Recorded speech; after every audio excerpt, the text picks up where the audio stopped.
Hi, and welcome to the channel. Today I wanted to do something a little bit different.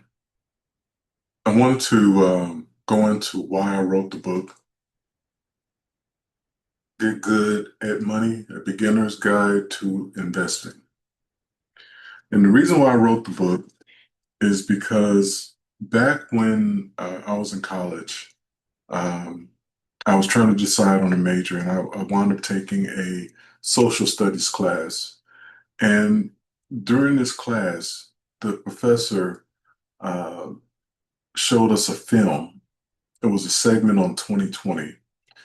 And what the segment was going over was it was showing how senior citizens who had retired were forced to go back to work and struggling to make ends meet and to find jobs and to stay afloat.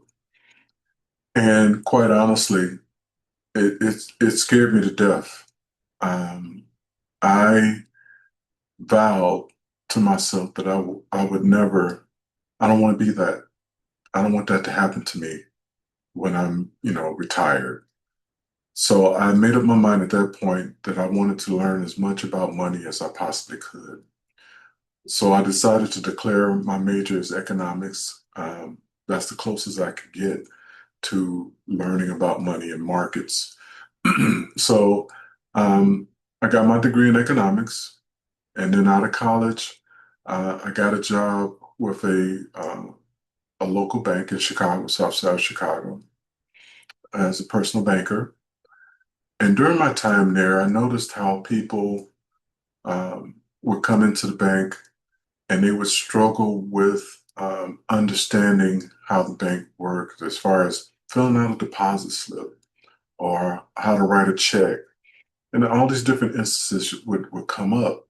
I also learned, got a chance to be exposed to the back scene, the behind the scenes operations of a bank.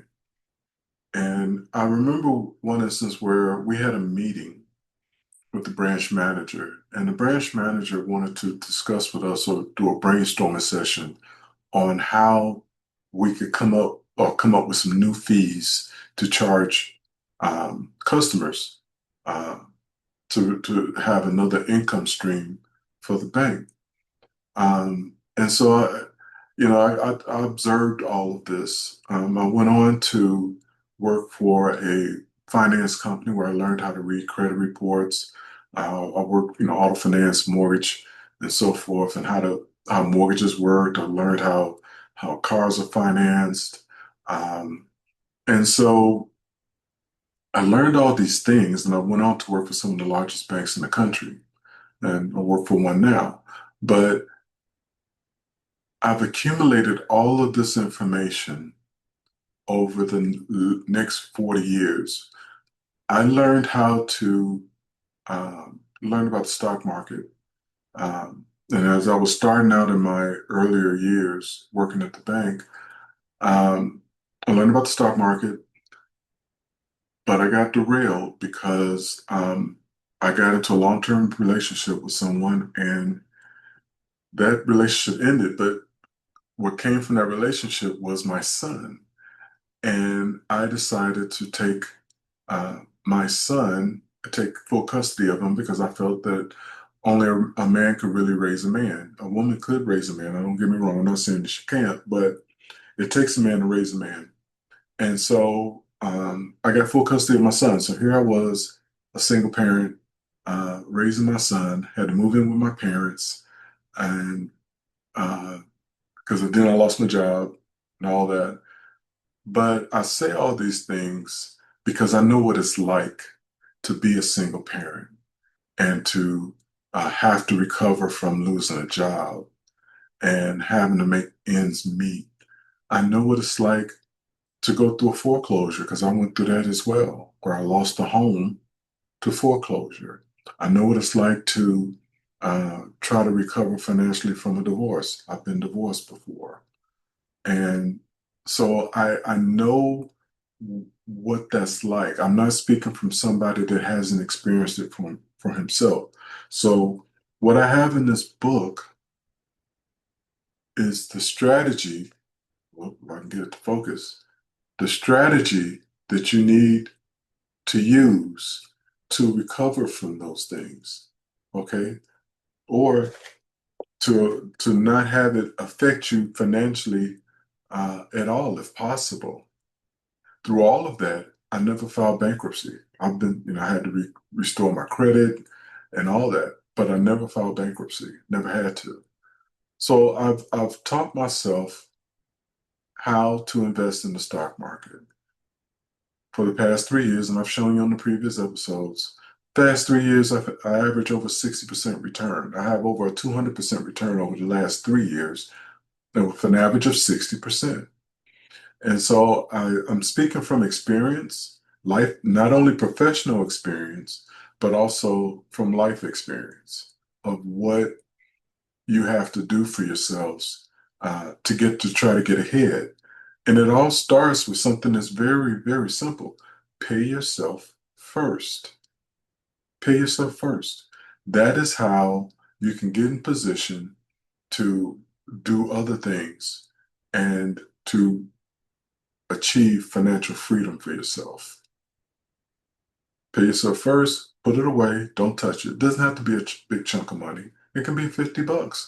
You put 50, you put 25 in a savings account, put the other 25 in a brokerage account. And then use the information that I've been sharing with you on these different episodes as far as the technical analysis, how to read charts, get your brokerage account set up so that you can then learn how to invest in the stock market. The stock market is the greatest wealth generating mechanism ever created by mankind. Period, point blank. If you want to make more money, why not go where most of the money is? It's in the stock market. Trillions of dollars are exchanged in that stock market 5 days a week.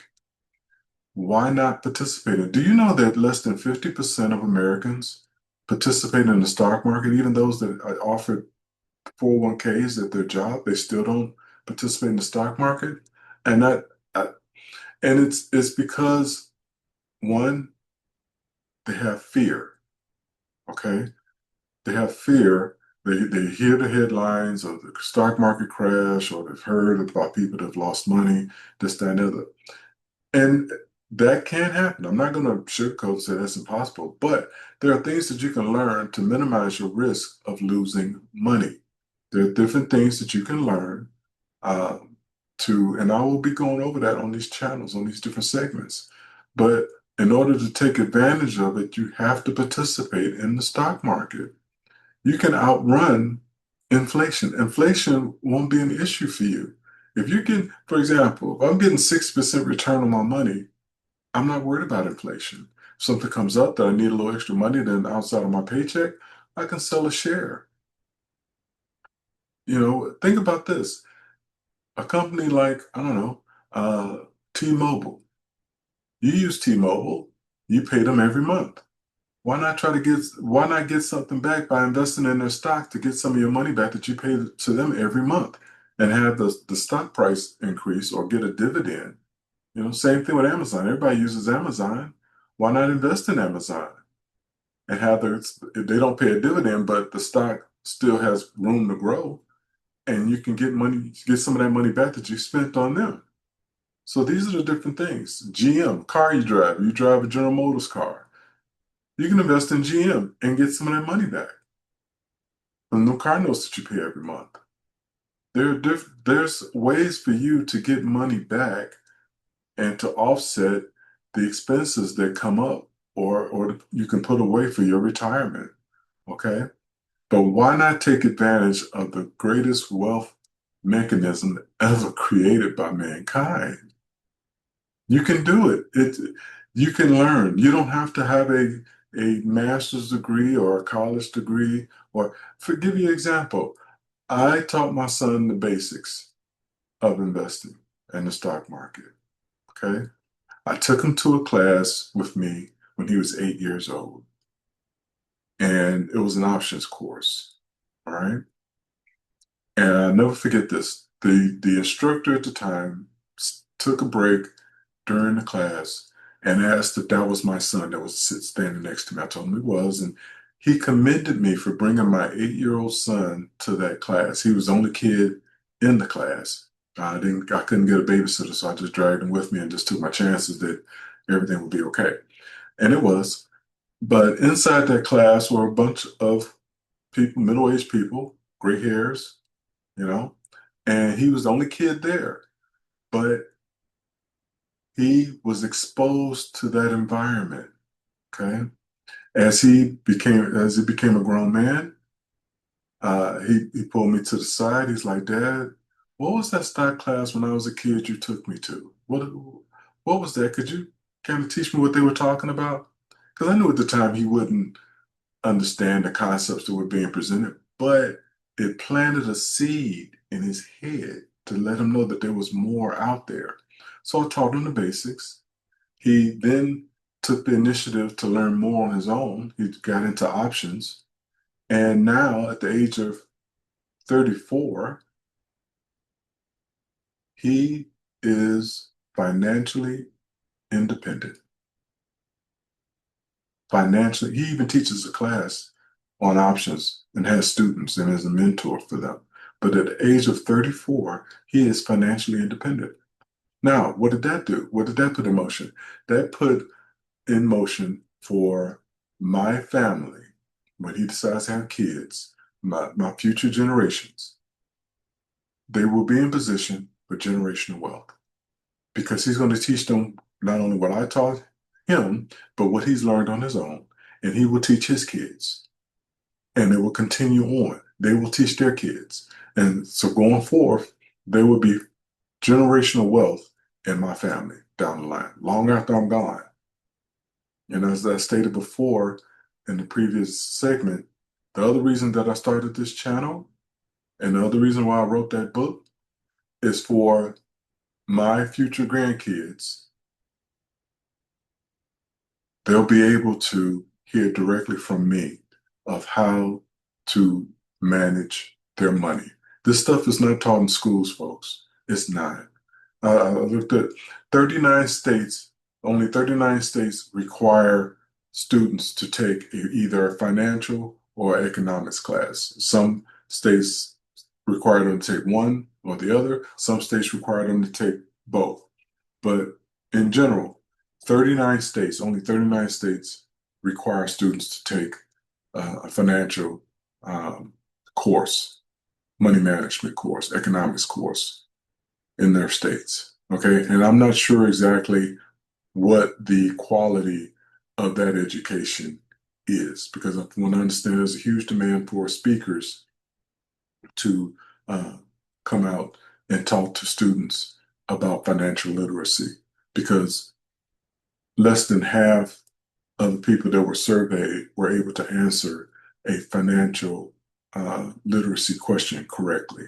So there was a huge need for the kind of information that is in this book that I wrote. Okay. I'm doing this because there is a need for this. All right. This book does not have a bunch of jargon. It doesn't have any jargon in it. There are no charts or graphs. You don't have to have a master's degree to read this book. Matter of fact, if you have a high school education, you'll understand the concepts. I made it very simple and very easy to read and to understand the different concepts that are in this book. Okay? Get Good at Money, A Beginner's Guide to Investing. That's why I wrote the book. That's why I have this channel. Um, and again, I'm hoping and asking for your support. Please like and subscribe to the channel. Please go. The book is available on Amazon. It's also an ebook as well on Amazon. So I would appreciate your support. And if not for yourselves, do it for your family so that you can position them to have generational wealth as well. And so that all of you can get good at money. Thank you very much.